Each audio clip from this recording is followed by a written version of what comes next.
Hello ವೀಕ್ಷಕರೇ, ಈ ದಿವಸ ಮಂಗಳವಾರ ಅಂಗಾರಕ ಸಂಕಷ್ಟಿಯನ್ನು ನಮ್ಮ ಮನೆಯಲ್ಲಿ ಆಚರಿಸಿರುತ್ತೇವೆ. ಆದ್ದರಿಂದ ನಮ್ಮ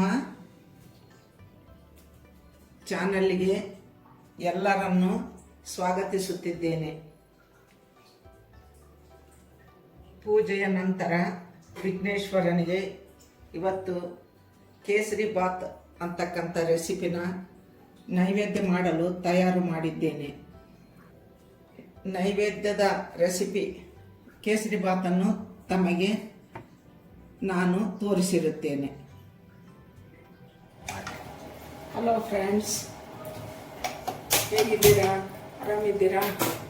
ಇವತ್ತು ಅಂಗಾರಕ ಸಂಕಷ್ಟಿ ಪ್ರಯುಕ್ತ ನಾನು ಕೇಸರಿಬಾತನ್ನು ಪ್ರಸಾದಕ್ಕೋಸ್ಕರ ತಯಾರಿಸುತ್ತಿದ್ದೇನೆ.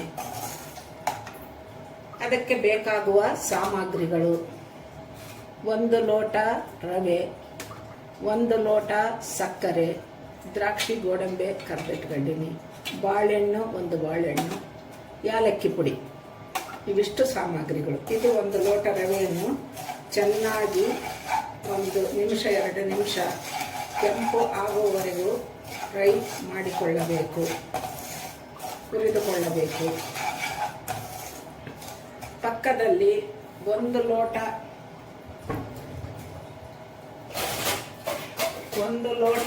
ರವೆ, ಈ ಲೋಟದಲ್ಲಿ 1 ಲೋಟ ರವೆ ಇದ್ದರೆ 2.5 ಲೋಟ ನೀರನ್ನು ಹಾಕಿಕೊಳ್ಳಬೇಕು. ಪಕ್ಕದಲ್ಲಿ ನೀರನ್ನು ಕಾಯಿಸಿಕೊಂಡಿದ್ದೆ.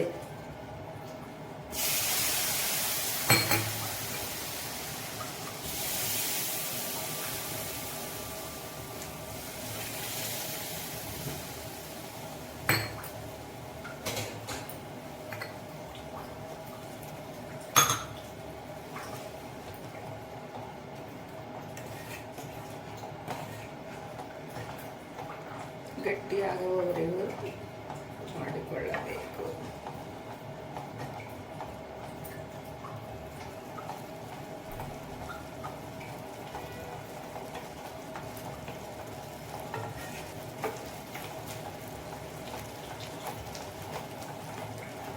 ಚೆನ್ನಾಗಿ ರವೆ ಕುದ್ದ ನಂತರ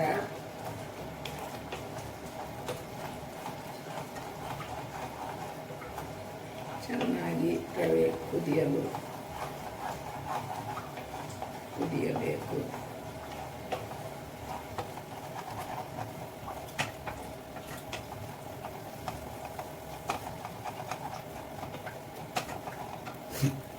ಚೆನ್ನಾಗಿ ರವೆ ಬೆಂದ ಮೇಲೆ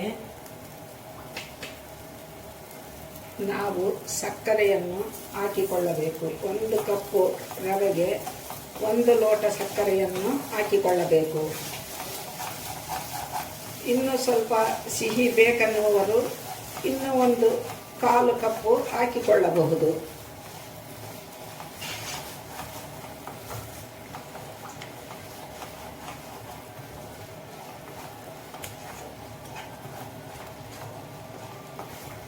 ಇದು ಸಕ್ಕರೆ ಹಾಕಿದ ನಂತರ 1/4 ಕಪ್ಪು ತುಪ್ಪವನ್ನು ಹಾಕಿಕೊಳ್ಳಬೇಕು.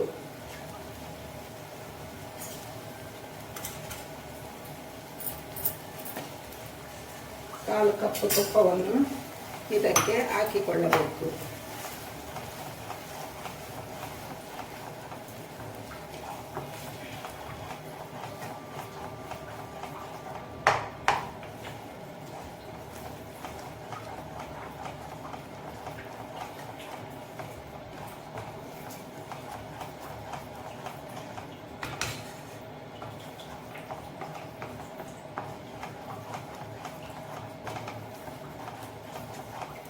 ತುಂಬ ಸುಲಭ ರೂಪದಲ್ಲಿ ದೇವರಿಗೆ ನೈವೇದ್ಯಕ್ಕೂ ಹಾಗೂ ಕೇಸರಿಬಾತನ್ನು ತಯಾರಿಸಬಹುದು, ಬಹು ಸುಲಭವಾಗಿ.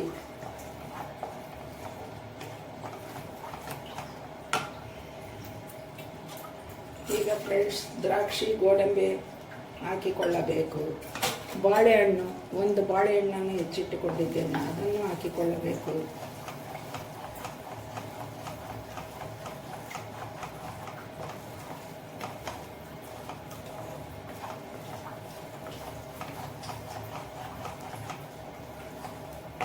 ತುಂಬ ಮೃದುವಾಗಿ ಇರುತ್ತದೆ.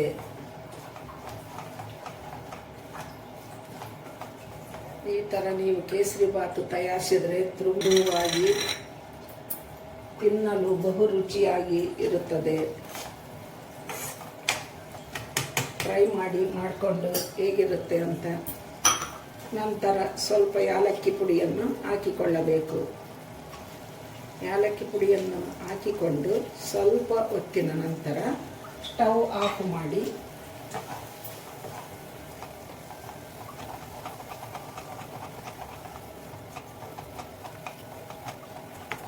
ಯಾರಾದರೂ ಗೆಸ್ಟ್ಗಳು ಬಂದರೆ ದಿಢೀರಂತ ಏನಾದರೂ ಸಿಹಿ ಮಾಡುವುದು ತೋಚದಿದ್ದರೆ ದಿಢೀರಂತನೇ ಈ ಕೇಸರಿಬಾತನ್ನು ತಯಾರಿಸಿ ಸರ್ವ್ ಮಾಡಬಹುದು.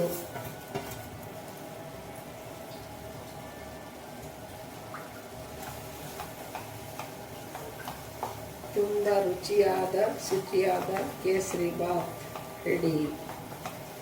ಮಂಗಳೂರ ಕಡೆ ಎಲ್ಲ ಸಿರಾ ಅಂತಾರೆ ಇದನ್ನು, ನಮ್ಮ ಕಡೆ ನಾವು ಕೇಸರಿಬಾತ್ ಅಂತೀವಿ. ಕೆಲವರು ಬಣ್ಣವನ್ನು ಹಾಕಿಕೊಳ್ಳಬಹುದು ಫ್ರೆಂಡ್ಸ್. ನಾನು ಅದು ಇಲ್ಲ, ಆಪ್ಷನಲ್, ಹಾಕ್ಕೋಬೋದು ಬಿಡ್ಬೋದು.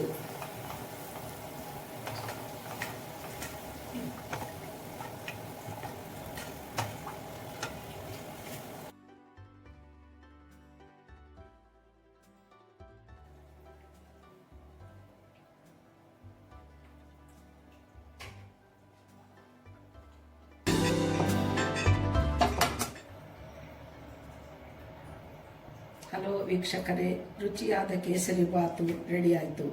ರುಚಿಯಾದ ಮತ್ತು ಅತಿ ಸುಲಭದಲ್ಲಿ ಮನೆಗೆ ಯಾರಾದರೂ ಅತಿಥಿಗಳು ಬಂದಾಗ ಬಹು ಸುಲಭವಾಗಿ ಮಾಡತಕ್ಕಂಥ ರೆಸಿಪಿ.